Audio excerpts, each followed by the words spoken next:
segolongan ulama nih loh, bukan satu ulama, segolongan ulama ada yang berpendapat intifaul fadilah yalzamu intifaal jamaah. Jadi menurut segolongan ulama gini, tidak adanya fadilah jamaah menunjukkan statusnya bukan berjamaah. Menurut ulama, ya kenapa dikatain jamaah kalau nggak ada fadilah jamaah gitu. Menurut segolongan ulama gitu. Jadi kalau nggak ada fadilahnya, itu berarti bukan gitu. Ini ekstrim. Kalau kita lihat menurut pendapat ini nih, yang mengatakan kalau dia nggak ada fadilah, berarti itu nggak dikatakan jamaah. Kalau kita ngelihat pendapat ulama ini, berarti sholat Jumat nggak sah kalau ngelakuin kemakruhan. Sholat Jumat kita bareng, Allahu Akbar, wah nggak sah itu. Karena itu disebut makruh gak bareng sama imam, makruh. Sedangkan makruh menghapuskan fadilah jamaah. Menurut pendapat ulama ini, kalau fadilah jamaah nggak ada, berarti bukan statusnya bukan berjamaah. Sedangkan Jumat wajib berjamaah, berarti Jumat orang itu nggak sah. Kalau dilihat dari pendapat ini, ya.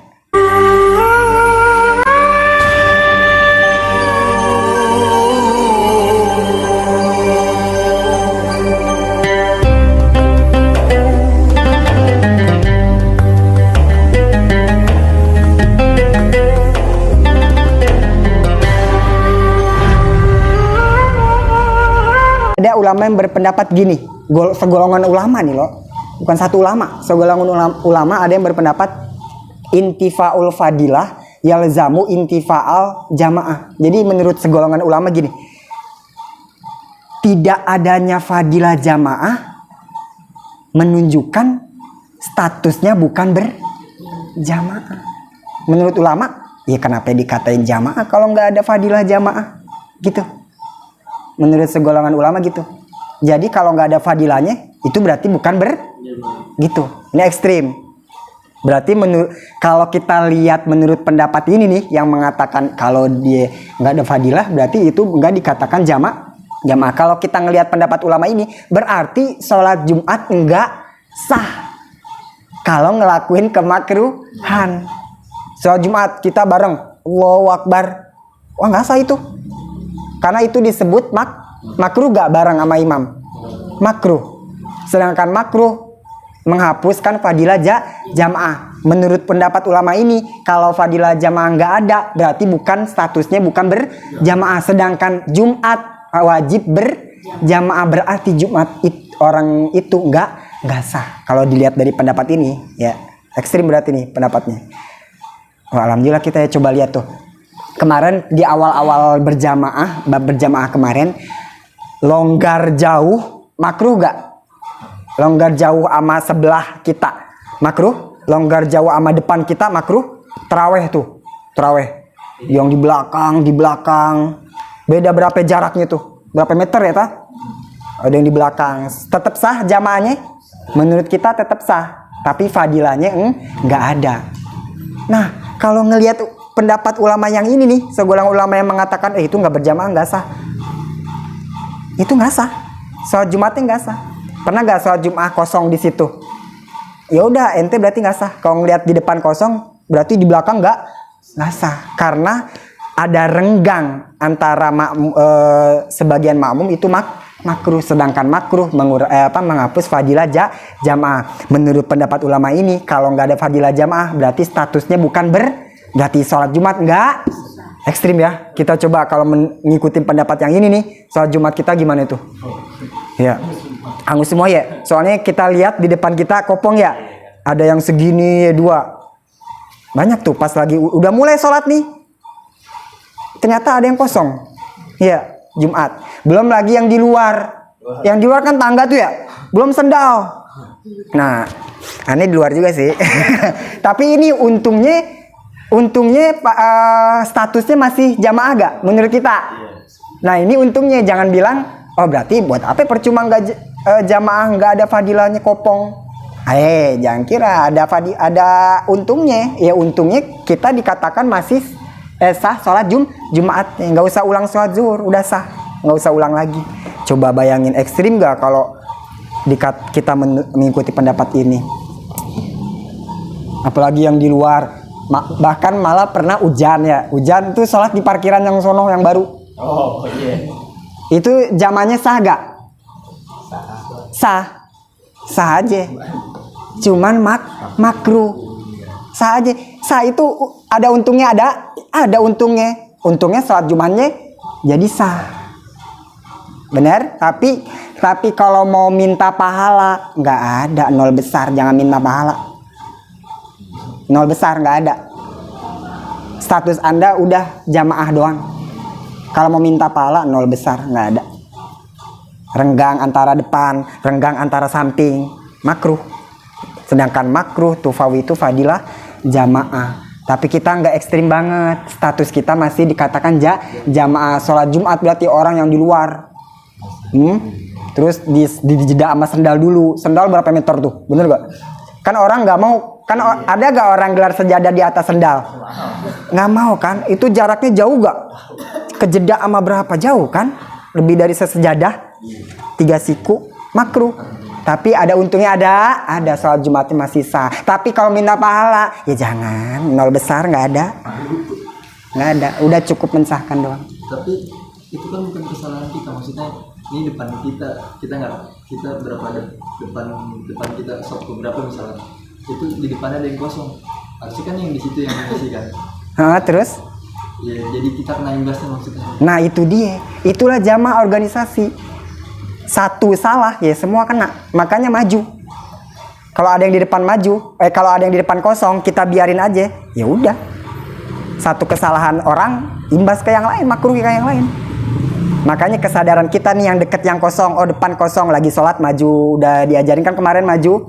Maju itu dengan pas ruku sama pas diri, maju aja ke depan boleh. Maju aja. Apa? Karena jamaah fadilah dapat enggaknya tuh tergantung dengan Anda. Tuh ya, pahlawan nih orang yang menuhin satu saf jajaran tuh pahlawan. Bisa makruh semuanya orang. Kalau ini orang kagak maju nih, pahlawan nih, superhero.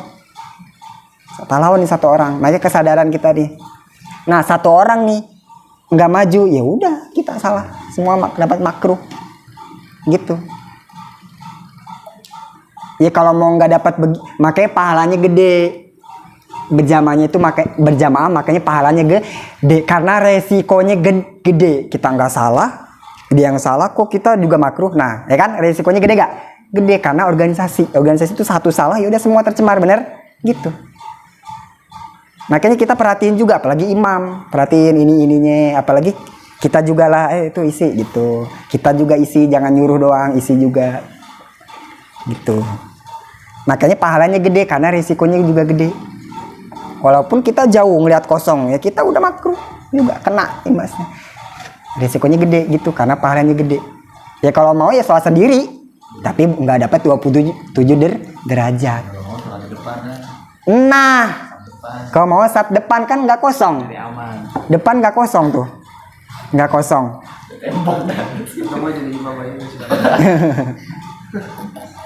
Nggak kosong gitu ya.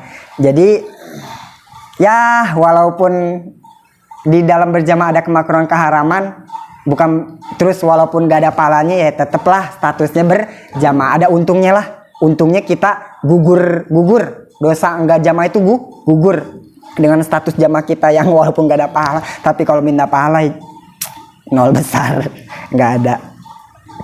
Apa aja kemakruhan kemarin? Bareng sama imam gitu. Terus ngeduluin imam, Allahu Akbar. Ngeduluin imam makruh juga. Ngeduluin nyolong starnya imam belum start dia udah duluan walaupun finishnya imam duluan. Tetap makruh juga nyolong star tuh. Tetap. Berarti jangankan bareng, nyolong starnya aja makruh. Tuh. Makanya berjamaah 27 derajat. Ente 27 kali sholat, nggak bisa ngebandingin nih 1 kali sholat berjamaah 27 kali sholat. Bayangin ya, udah Isa dibulak balik 27 kali, belum ngebanding sama orang 1 kali sholat berjamaah. 27 kali udah jadi malaikat, malaikat kali setiap hari ngulang 27 kali, bener gak? Tapi belum bisa ngebandingin orang yang berjamaah 1 kali doang salat. Makanya, nah resikonya juga gede. Makanya kan belajar dulu baru berjamaah, lama banget. Maksudnya sambil. Udah gitu ngajinya jarang. Tamatnya kapan? Libur. Gitu. Ya. Terus bareng Fatihah makruh. Ya, tadi bareng Fatihah ngeduluin Fatihah imam batal gak? Enggak batal, tapi jelek haram. Jelek haram, dosa walaupun gak batal. Kenapa? Karena ada yang berpendapat ngeduluin Fatihah imam batal. Jadi kita cari aman dah, ntar aja baca Fatihahnya. Lagi kenapa sih maksudnya ngeduluin imam? Kenapa ngeduluin Fatihah imam? Jika situasi memungkinkan, ntar kita baca Fatihahnya abis imam. Kalau situasi memungkinkan, ya kenapa sih kita baca Fatihahnya ntar aja abis waladolin amin. Ya paling tidak bareng aja. Jangan sampai offside, jangan sampai ngeduluin imam. Paling tidak pepet kayak terawih. Ngejar, mepet. Misal di terawih kan gitu kan. Misal gini, si imam bismillahirrahmanirrahim. Alhamdulillahirabbil alamin. Nah, si makmum bismillahirrahmanirrahim. Si imam ar-rahmanirrahim. Makmum alhamdulillahirabbil alamin. Dipepet. Bareng aja, pepet aja. Asal jangan sampai ngeduluin. Begitu maksud juga. Makruh. Makruh. Bareng. Ngebarengin kayak Allahu Akbar. Ini Fatihah makruh. Kan Tubas bilang paling tidak bareng, jangan sampai ngeduluin, karena ngeduluin haram lebih parah. Paling tidak diterawih kan, karena kenapa kita mepet? Karena takutnya kita Fatihah, kalau kita baca Fatihahnya entar habis imam beres Fatihah kita nggak dapet ruku. Bener? Kita gitu kan terawih. Aduh, cepet. Udah terawih terus baca suratnya pendek, cepet. Paling tidak Fatihahnya jangan sampai ngeduluin, pepet. Ya, itu juga makruh. Ya kan? Ya paling tiga jangan sampai haram dah. Paling enggak jangan sampai ngeduluin banget, pepet. Si imam alhamdulillahirabbil alamin baru kita mulai bismillahirrahmanirrahim. Kejar-kejaran tuh. Ya. Si imam ar-rahmanirrahim alhamdulillah. Paling tidak di belakangnya dikit, walaupun itu makruh tetap makruh juga. Makanya kan Tubas bilang terawih ada 50 lebih kemakruhan. Gitu. Kemakruhan banyak. Ya nggak apa-apa dah. Kalau nggak begitu imam lama mungkin nggak ada yang terawih kalau lama bacanya. Terus termasuk baca surat disambung. Fatihah sambung, kan terawih sambung nggak? Bismillahirrahmanirrahim. Bismillahirrahmanirrahim. Alhamdulillahirabbil alamin. Arrahmanirrahim. Maliki yaumiddin. Karena stain nuhdinas siratal mustaqim siratal ladzina an'amta 'alaihim ghairil maghdubi 'alaihim waladdallin. Amin. Bismillahirrahmanirrahim. Sambung nggak? Itu makruh. Jadi bagusnya nih Fatihah sebenarnya mau di tarawih, mau di sholat biasa, bagusnya sukun. Bismillahirrahmanirrahim. Alhamdulillahirabbil alamin. Bagusnya sukun, itu sunnah, pahala sunnah. Kalau sambung ini makruh. Makruh lagi tuh baru berapa itu? 50 lebih. Pokoknya di tarawih lebih dah kalau dihitung-hitung coba. Tapi bukan berarti enggak sholat tarawih, ya kan? Sholat. Daripada kagak dapat apa-apaan. Ini kan kita ngeduluin karena cepet, ya kan? Bagus gitu. Terus dikit lagi. Itu mendahului satu rukun, ya. Apa hukumnya mendahului satu rukun? Haram. Si imam makmum. Imam belum ruku, ini udah ruku duluan, Allahu Akbar. Terus tidak lagi, sami Allah, ini ruku. Ini masih diri. Batal gak? Tapi haram.